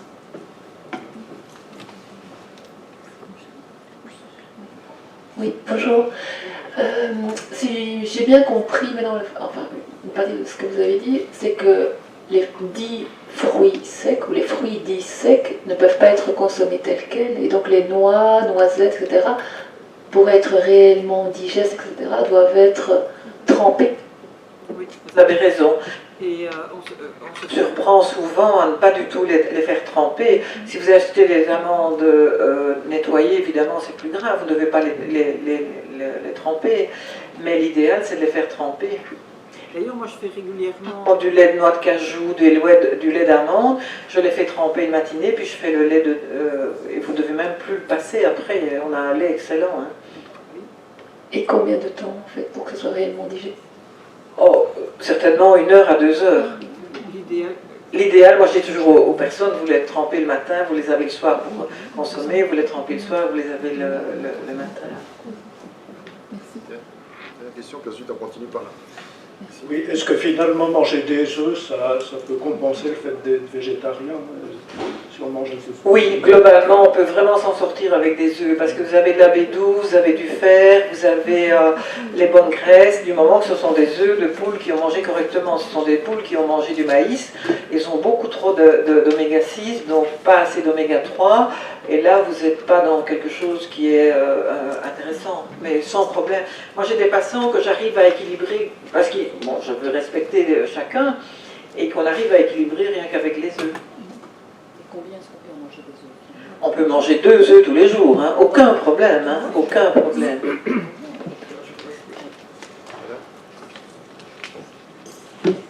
Bonjour, moi personnellement j'étais végétarienne jusqu'à ma grossesse et maintenant j'ai un petit garçon d'1 an et je suis assez surprise par les conseils des médecins et même à la crèche qu'il faut manger la viande tous les jours. Je pense qu'ils ont 1 fois par semaine un plat végétarien souvent à la base de cornes. Donc est-ce que ce serait recommandation pour un petit enfant comme ça, pour qu'il reste équilibré bien sûr, mais quelles sont les quantités recommandées de protéines animales pour son développement? Je ne suis pas sûre. Je ne suis pas sûre d'avoir bien compris. Vous voulez que votre enfant soit végétarien, hein? Non. C'est pas possible parce qu'il y a la crèche, mais je trouve aussi qu'il y a surconsommation de la viande ou des produits animaux. Donc nous à la maison on mange pas autant viande, on mange un petit peu de poisson de temps en temps et du coup je me soucie un petit peu pour l'équilibre. S'ils mangent pendant les vacances par exemple à la maison où nous on cuisine pas autant de viande, autant de poisson, est-ce que c'est vraiment dangereux? Est-ce qu'il a vraiment besoin de la viande et des protéines animaux tous les jours? À l'âge où a votre enfant, il ne peut pas se contenter d'un plat avec des céréales et légumineuses parce qu'il n'a pas la capacité digestive de digérer des céréales et légumineuses. Les populations qui utilisaient les céréales et légumineuses allaitaient leurs enfants jusqu'à l'âge de 2 ou 3 ans, ne donnaient pas les céréales et légumineuses dans la première année de la vie. Donc l'enfant n'a pas la capacité enzymatique. Donc c'est pour ça que les crèches qui sont sous l'égide de l'ONE, la majorité, ont extrêmement peur des végétaliens et des végétariens. Ils en ont une panique bleue, mais parce qu'ils ne connaissent pas bien le végétarisme non plus. Parce que l'enfant n'a pas la capacité digestive de manger un couscous. Hein. Tout le monde peut le reconnaître. Ça. Donc je pense qu'il faut faire recours, peut-être les jours où vous ne mangez pas vous du tout de protéines animales, de lui donner éventuellement un œuf. Peut-être plus facilement. Mais de manger de la viande tous les jours, c'est pas nécessaire. C'est pas nécessaire. Combien de fois par semaine? Mais tout ça dépend de ce que vous faites les autres jours. Mais il faut qu'on ait en gros 0,8 à 1,5 g de protéines par 1,2 g par kilo de poids. Si vous faites 60 kg, vous avez besoin de 60 g de protéines. Donc on a 20 g de protéines dans 100 g de viande. Donc il faudrait 300 g de viande, ce qui est trop. Donc il faut convertir, donc manger éventuellement 100 g de viande, et puis convertir le reste en œufs, en complémentarité, pour ne pas manger autant de viande. Donc, c'est pas une question de quantité par semaine, mais si vous faites les autres jours les plats végétariens. Mais pour un enfant, c'est problématique parce que vous ne pouvez pas l'amener là-dedans rapidement. Ou alors, quand il a 1 an, vous pouvez encore lui donner un lait de croissance, puisqu'il peut encore boire un biberon d'un lait de croissance à base de protéines de riz, qui sont des protéines qui ont été retravaillées au niveau de l'aminogramme pour que l'enfant ait votre croissance, et une croissance normale. Et vous pouvez alors à ce moment-là lui faire manger les légumes du moment qu'il a encore une source normale. Juste pour rectifier, je ne cherche pas à le faire végétarien ni végétalien. C'est juste que nous, on n'achète pas forcément la viande, le poisson très souvent. Et c'est vraiment à cause de lui qu'on fait ces courses-là. On mange des œufs. Lui, il est encore allaité, il prend les produits laitiers aussi. C'est juste parce que je trouve qu'effectivement, élevage de viande, je ne suis pas forcément d'accord comment ça se fait. Donc, et même quand on achète des œufs, on essaie vraiment d'acheter des œufs de bonne source et qui respectent certaines conditions de vie des poules. Donc, c'était plus dans cette démarche-là. Je ne veux pas imposer quelque chose à mon fils. Et moi non plus, je ne suis pas stricte végétarienne non plus. Donc, je dirais plutôt qu'on est flexitarien à la maison, mais on mange vraiment la viande et le poisson dans des occasions particulières. Donc. Donc, trois questions. Tout d'abord, est-ce que les acides essentiels existent sous forme synthétique achetée et est-ce que c'est pareil, ça réagit pareil?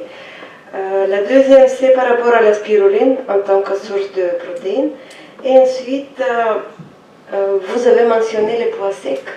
Est-ce qu'il y a une différence par rapport à la teneur en protéines avec les petits pois normaux, pas secs? Donc, la première question, avec les protéines de synthèse, ouais. Oui, il y en a tout plein. Aminés.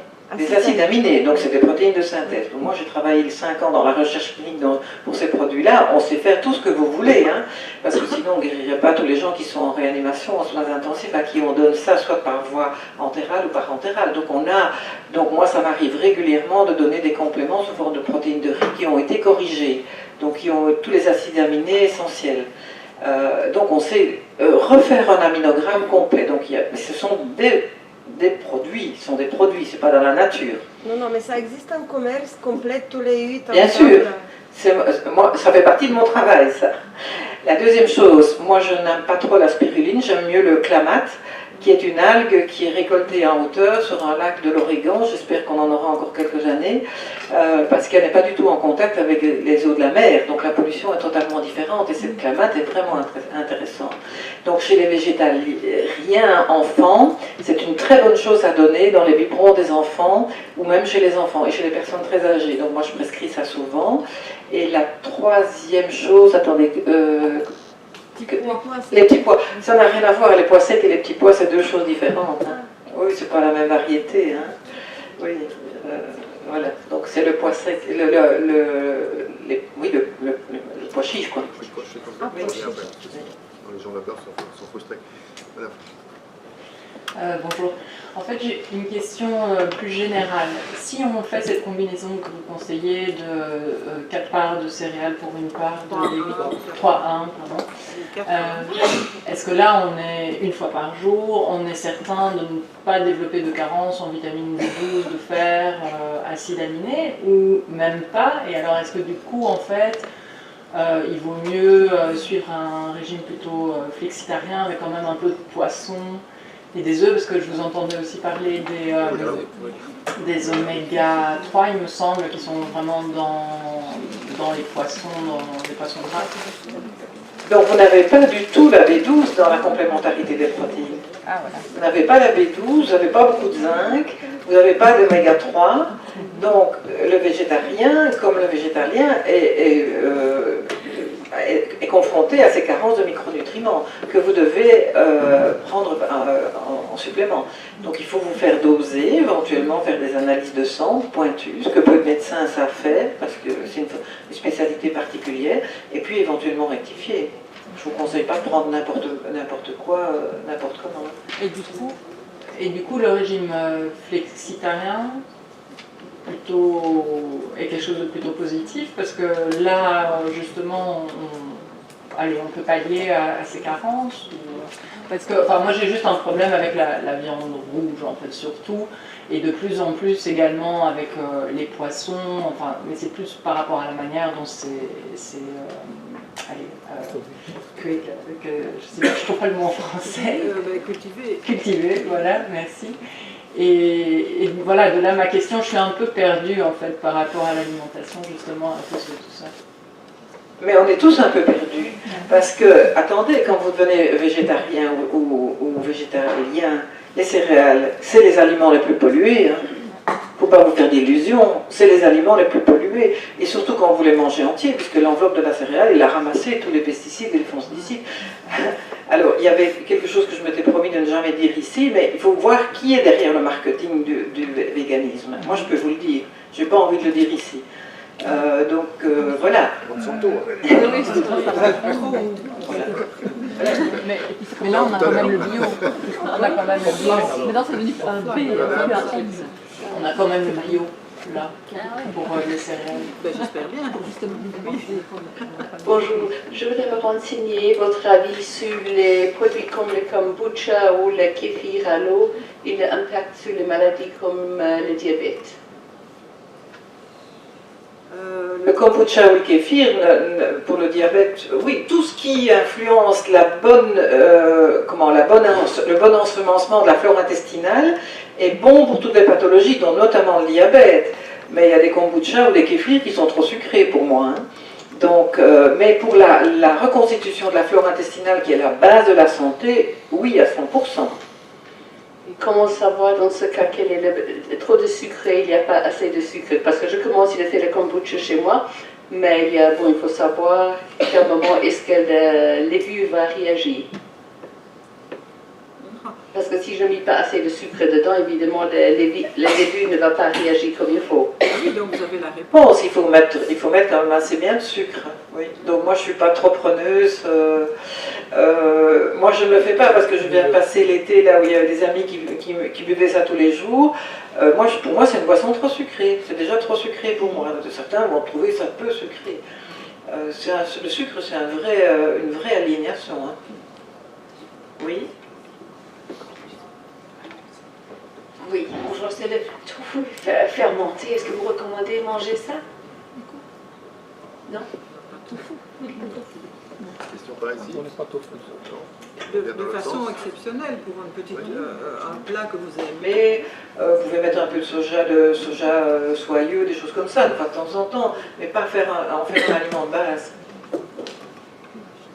Je voulais demander, par exemple, mon pédiatre a dit qu'on ne peut pas donner lait à mon enfant, mais je peux donner le beurre. Et j'ai fait le beurre clarifié. Il a expliqué ça que dans le lait, il y a une autre structure, et dans le beurre, c'est une autre structure. C'est vrai? C'est tout à fait vrai. Moi, donc tous les gens à qui je dois enlever les produits laitiers, c'est-à-dire 90% de mes patients, je laisse le beurre. Et le beurre clarifié, c'est ce qu'on fait en Inde, c'est le ghee en fait. Et donc en fait, en le préparant comme ça, vous éliminez les traces de lactose, donc le sucre qui est fermentescible et qui donne mal au ventre à votre bébé, et vous éliminez aussi les traces de caséine, qui est la protéine qui est allergisante. Donc c'est pour ça qu'il a raison de vous dire ça. Alors moi les patients, mais chaque coup me disent, mais enfin madame vous laissez le beurre. Je dis oui parce que il y a très peu de... et que les acides gras à chaîne courte du beurre sont extrêmement intéressants pour la partie terminale de l'intestin. Donc dans les cancers du côlon, moi je fais rajouter des quantités de graisse à chaîne courte. Donc vous voyez. Et l'autre question, vous avez dit sur le lait d'avoine, je l'achète, mais est-ce qu'il y a moyen de faire ça à la maison? Parce que j'imagine que tout ce que nous achetons, il y a quelque chose ajouté. Et à la fin, comme vous dites, on pense de faire mieux. Bon, mais à la fin, c'est pas ça. C'est tout le problème des laits végétaux qui vont d'abord changer de nomenclature aussi, dirigée par la commission, pour qu'il n'y ait pas de confusion. Parce que les gens ont éliminé les produits laitiers et ont sauté sur les laits végétaux qui ne sont que du sucre. Et donc, au lieu de les rendre intolérants aux produits laitiers, on les a rendus addicts au sucre. Alors, le lait d'avoine, c'est pas toujours l'idéal. Faites du lait d'amande tout seul à la maison. Ou Pardon. Oui. C'est l'allergie pour les noix aussi, donc je ne peux pas le donner. Mais le lait de vache est mauvais en soi? Alors, si vous m'embarquez, c'était la diaporama suivante. Hein. Vous C'était avez celle-là. dit au début que c'était bon et puis maintenant... Non, je n'ai jamais dit que c'était bon. C'est un de mes dadas d'ailleurs. Le lait, pourquoi? Parce qu'il est industrialisé notamment, mais dans le lait de bovin, il y a des hormones de croissance, des IGF-1, tout ça est prouvé scientifiquement, qui font grossir le petit veau de 300 kg en un an et demi. Ces hormones de croissance se mettent sur les seins des femmes et sur les prostates des hommes. Alors il faut quand même arrêter le massacre, puisque nous sommes les pays au monde où nous avons le plus d'ostéoporose, de cancer du sein et de cancer de la prostate. Et c'est nous qui consommons le plus de produits laitiers. Donc, comment voulez-vous encore défendre ça, si ce n'est une fois de temps en temps un fromage affiné, parce que ça fait partie de notre gastronomie, mais enfin voilà, en Chine, pendant des millénaires, ils n'ont pas mangé de produits laitiers, ils en mangent maintenant, parce que les plus hautes tours à Shanghai sont les lobbies laitiers qui sont introduits en Chine. Les Maasai ne prennent que du lait. Oui, parce qu'ils ont un lait, j'avais une diaporama sur ça que j'ai enlevé, ils ont un lait naturel, non industrialisé, et ils ont une adaptation métabolique depuis plusieurs générations. Et les berbères, le lait de chèvre ou de brebis, ils le mettent dans le sable fermenté, dans des poteries, et ils le boivent après, pour justement améliorer la digestibilité. Il faut aller voir, quand on reprend des traditions ancestrales, il faut aller voir la totalité de la tradition. Attendez, excusez-moi. Les végétaux on fait dans l'ordre parce que sinon les gens ne sont pas contents. Voilà, on revient doucement et tout le monde pourra s'exprimer. Bonjour. Au niveau de l'assimilation des vitamines des œufs, j'avais lu que les œufs au plat c'est mieux parce que le jaune et tout ça. Alors est-ce que les œufs qu'on va mettre dans les crêpes ou les œufs au plat, les œufs durs, tout ça, il y a la meilleure façon d'assimiler au mieux l'œuf, est-ce que c'est l'œuf au plat? Enfin, c'est ce que j'avais lu. Alors, l'œuf à la coque, c'est l'idéal, mais vous savez que c'est interdit. Moi, j'ai travaillé dans un hôpital où j'ai vraiment fait le plaidoyer. J'ai dû avoir une autorisation du médecin hygiéniste pour laisser l'œuf à la coque. Parce que l'œuf est très contaminé par les salmonelloses dans les batteries, hein, pas dans les, dans les élevages en batterie. Donc, il est très digeste même quand il est cru. Il est plus digeste à ce moment-là, quand il est à peine coagulé. Par contre, pour les gens qui ont beaucoup d'intolérance aux œufs, quand vous le faites cuire dur, il est mieux supporté, parce qu'il ne passe pas la barrière intestinale. Donc, mais l'idéal, moi, c'est l'œuf à la coque du matin. Et donc, juste au niveau des légumineuses, vous disiez de les faire tremper, mais par exemple, on fait des lentilles corail, c'est marqué, il ne faut pas les faire tremper. Donc, on fait tremper même les lentilles corail, ou pas, ou ce qu'ils nous disent de ne pas faire tremper, on ne fait pas tremper. Moi, les lentilles corail, je viens d'en prendre un bol avant de venir, parce que j'en ai fait, je ne les fais pas tremper. Oui, c'est pas très grave. Je pense que la réponse est dans la question, mais que pensez-vous du produit industriel corn? Un microprotéine, enfin, on ne sait pas exactement ce qu'il y a dedans et comment il le fabrique. Franchement, je trouve que c'est un peu d'intérêt. D'accord. Et les champignons, elles-mêmes? Le champignon même, les champignons, en fait, pour moi, ce sont les sauveurs de la planète. Hein. Vous savez que dans une forêt, s'il n'y a plus de champignons, les arbres meurent décimés. Hein. Donc, on a énormément de soins thérapeutiques à base de mycélium de champignons, moi, que j'utilise régulièrement, qui remontent l'immunité, puisque ce sont des antibactériens importants. Donc, je n'élimine pas les champignons comme ça.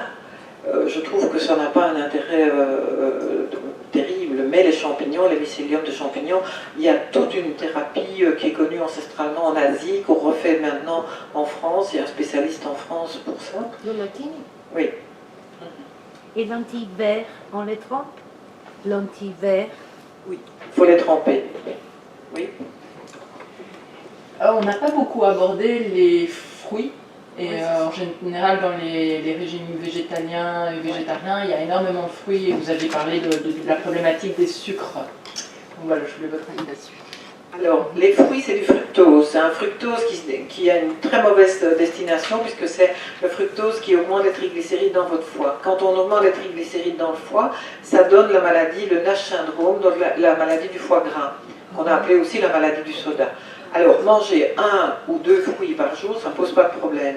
Mais manger 5 fruits par jour, vous allez déclencher de telles fermentations au niveau intestinal que vous allez mettre votre organisme. Il vaut mieux manger 4 légumes et un fruit. C'est pour ça que manger 5 fruits et légumes, pour moi, c'est pas assez précis. Un fruit est toujours en dehors des repas pour éviter les fermentations, et éventuellement un légume cuit, un légume cru et un potage, et vous y arrivez. Et juste les fruits secs, les faire tremper. Alors, qu'est-ce que Vous entendez par fruits secs? Parce qu'il y a une grosse confusion entre les oléagineux et les fruits secs. Non, vraiment les fruits secs, pas les oléagineux, mais donc l'abricot, le raisin, etc. Moi, je trouve que ça n'a aucun intérêt, si ce n'est que ça concentre le sucre. Parce que quand vous mangez une figue fraîche, vous en mangez une, vous n'en mangez jamais 5.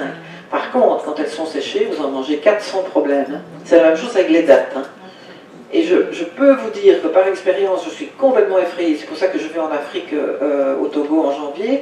Le diabète est un développement, c'est une pathologie en plein développement. Je n'ai pas une femme maghrébine enceinte qui n'est pas diabétique. Il y a à l'hôpital, j'ai quitté il y a 8 ans l'hôpital, il n'y avait pas un maghrébin de plus de 40 ans qui n'avait pas un diabète.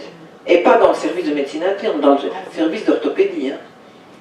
Il y a un problème vraiment énorme. Parce qu'ils mangent trop de fruits secs. Oui, les fruits crus, Quelles sont les meilleures protéines en cas de régime pour l'insuffisance rénale? Et je sais que vous n'êtes pas un vétérinaire, mais surtout pour un chien. Un chien végétarien, c'est ça? Non, pas nécessairement végétarien, mais quelles sont les protéines qu'il faut donner en cas de...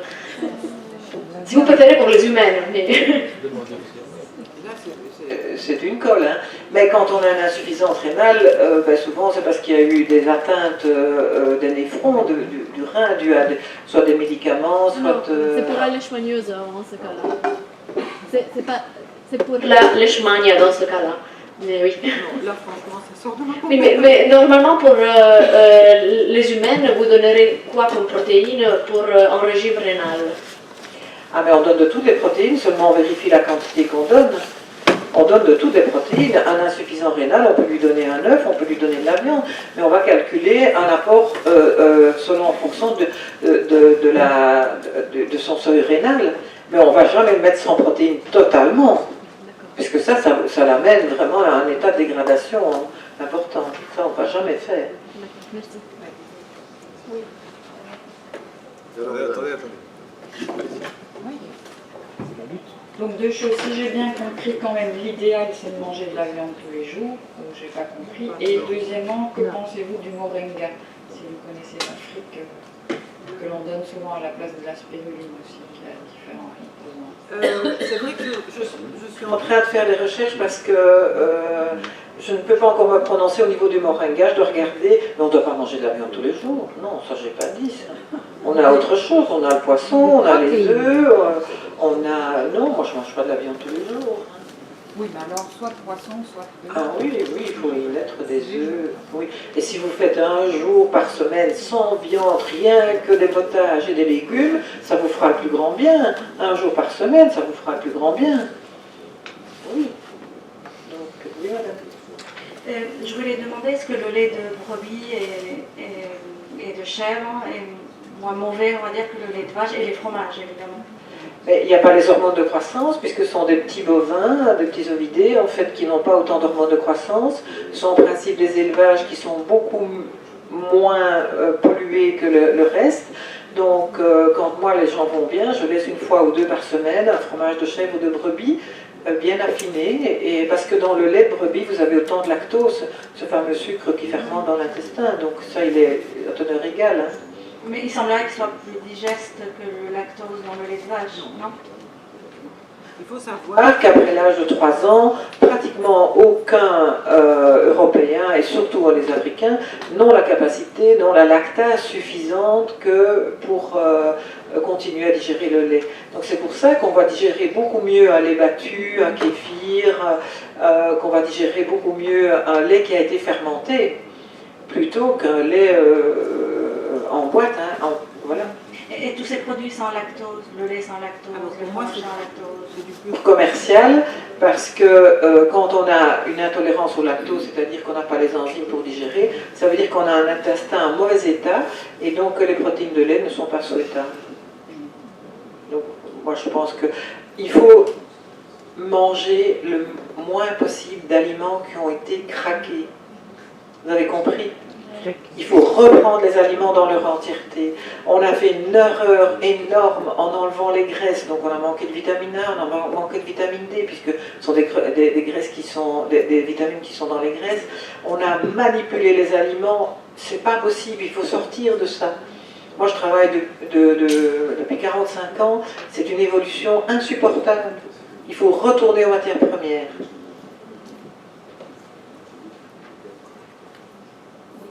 J'avais encore des petites questions.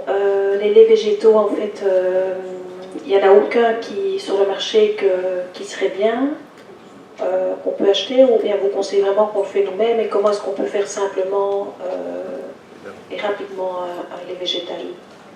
Donc, en fait, les laits végétaux qui sont sur le marché, qui sont des jus végétaux, hein, c'est ça, ils sont souvent entre 12 et 15% de sucre.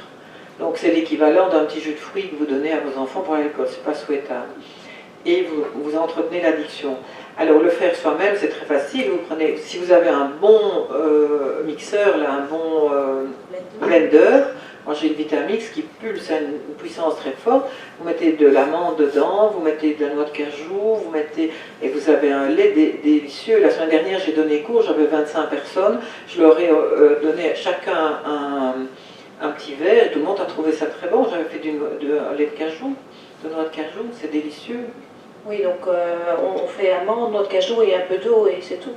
Oui, vous faites tremper, tremper les noix de cajou, les amandes, une demi-journée ou une heure ou deux, et puis vous mettez de l'eau correcte, hein, de l'eau de source, vous mixez, et puis vous servez.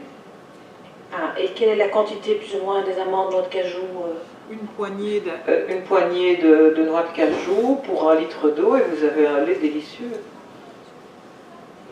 Super. Et je veux dire, est-ce qu'il faut vraiment diminuer le gluten et les viandes rouges au quotidien? Le gluten, nous, en tant que soignants, nous pose énormément de problèmes, puisque le gluten, il a été génétiquement modifié pour rendre les céréales plus résistantes aux intempéries, aux bactéries, à tout ce que vous voulez. Donc c'est un gluten qui, au lieu d'avoir 7 chromosomes, en a 42. Et ce gluten, notre organisme n'y a pas été habitué, donc il réagit comme un corps étranger. C'est comme quand vous avalez la protéine d'un coup, au lieu d'avaler la perle. Donc il va titiller votre système immunitaire et il va vous mettre en difficulté. Donc on voit, en Italie, vous avez des sans gluten partout, parce qu'ils ont tellement mangé de céréales avec du gluten qu'ils ont compris que c'était nocif pour eux. Dans n'importe quel petit snack, on vous vend un sandwich sans gluten. Donc ce gluten est problématique pour nous en tant que soignants, c'est vraiment un problème. Donc même si une personne n'a aucune intolérance au gluten, il vaut mieux ne plus en manger. Quand on voit les gens qui ont soi-disant ces côlons irritables, qui sont étiquetés comme ça par les gastro-entérologues, vous supprimez le lait et le gluten, ils ressuscitent. Hein. Ok, et super, merci. Et au niveau des viandes rouges, est-ce qu'il faut vraiment les diminuer et privilégier plutôt les volailles et tout ça Une viande rouge par semaine me semble plus que généreux. Et alors la viande d'agneau, qui est une viande rouge, contient la carnosine, qui est un acide aminé très intéressant. Donc voilà, c'est quelque chose... Donc une viande rouge par semaine et peut-être alterner chaque semaine une viande rouge différente, par exemple. Oui, et toujours le midi. Jamais le soir, parce que vous allez faire de la dopamine le soir et que ce n'est pas nécessaire, vous devez dormir le soir, vous devez faire de la sérotonine. Une ou deux dernières questions, sinon on clôt la séance. Votre micro, s'il vous plaît. Ah, pardon. Là. Gauche, l'autre côté, il y en avait un. Oui. Je voudrais savoir ce que vous pensez. Appuyez sur le bouton. Prenez l'autre, là, il est branché. Voilà ce que vous pensez des yaourts industriels, parce que moi j'en mange un par jour, donc c'est le seul produit laitier, à part les fromages de temps en temps, que je continue à consommer. Et je sais qu'il y a moyen de faire son yaourt soi-même, mais c'est compliqué, donc voilà, je voulais savoir un petit peu ce que vous en pensiez.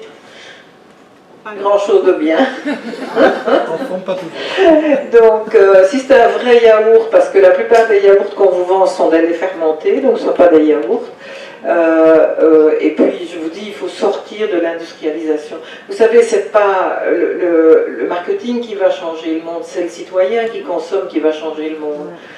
C'est pas possible, c'est chaque acte que vous posez tous les jours qui va changer. On voit bien que les grandes enseignes changent parce que vous changez, mais pas inversement.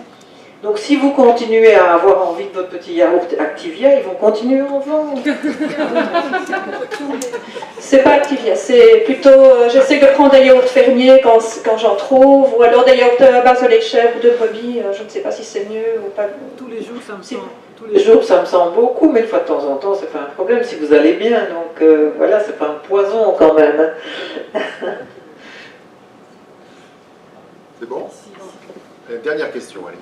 Et après Excusez-moi, si on ne peut pas manger trop de viande rouge, donc évidemment pas de charcuterie, pas de fromage, pas de céréales, à part des œufs, que j'adore, hein, mais qu'est-ce qu'on peut manger d'autre pour déjeuner? Enfin, moi j'ai pas de problème, mais mes adolescents, qu'est-ce que je leur dis? Pas de lait, pas de yaourt, pas de saucisson, évidemment, pas de jambon, pas de... Mais si, et c'est parce qu'aujourd'hui... Régulièrement, je veux dire, régulièrement. Vous pensez bien qu'aujourd'hui, comme on parlait du véganisme, du végétarisme, je n'ai pas donné de plan alimentaire, mais dans les précédentes exposés que j'ai fait, je donne un plan alimentaire. Le matin, vous achetez un pain complet au levain, petit épeautre, hein, et vous mettez du beurre, vous mangez un œuf à la coque, vous mangez un jambon cru, un jambon cuit sans glutamate, donc un jambon bio ou un jambon séché, des anchois, des sardines, des maquereaux, des flétans, et vous avez un petit déjeuner impeccable. Donc ça fait beaucoup de choses. Évidemment, moi il y a des patients qui me disent, je mets 5 ou 6 sortes de propositions de petit déjeuner, et puis ils me disent, il n'y a que ça, alors que ça fait 20 ans qu'ils mangent une tartine au Nutella. Hein. Je devais la sortir celle-là. Mais c'est comme ça. Hein. Peut-être le plus c'est le fromage, parce que là le fromage, par exemple dans le régime méditerranéen, ils mangent quand même du fromage, la feta, non? Ils mangent des fromages, oui, ils mangent des fromages. Le régime méditerranéen, un fromage une fois par semaine, c'est pas un problème. Hein. Le problème, c'est de manger des fromages à chaque repas, parce que vous savez que moi je travaillais en milieu hospitalier, j'ai fait beaucoup d'informations dans les homes, on demande de manger 3 produits laitiers par jour pour les personnes âgées. Et là, il y a quelque chose qui ne va pas. Il y a quelque chose qui ne va pas. Mais donc on est toujours obligé de faire un petit peu la contre-information. Mais si vous allez bien, mangez un peu de tout, varié, en petite quantité, de produits de bonnes origines, bien cultivés, bien conservés, et vous gardez... voilà. Pourquoi pas de fromage tous les jours? Mais parce que vous avez les hormones de croissance. Mais c'est pas aussi facile à digérer quand même, hein, de fromage. Ça dépend. Hein. Il y a le fromage de brebis aussi. Moi je digère tout. Bah tant mieux. Tant mieux. Moi je vois que des gens qui ne digèrent pas, donc c'est bien. Ok. On vous remercie chaleureusement pour ceux qui sont restés jusque-là.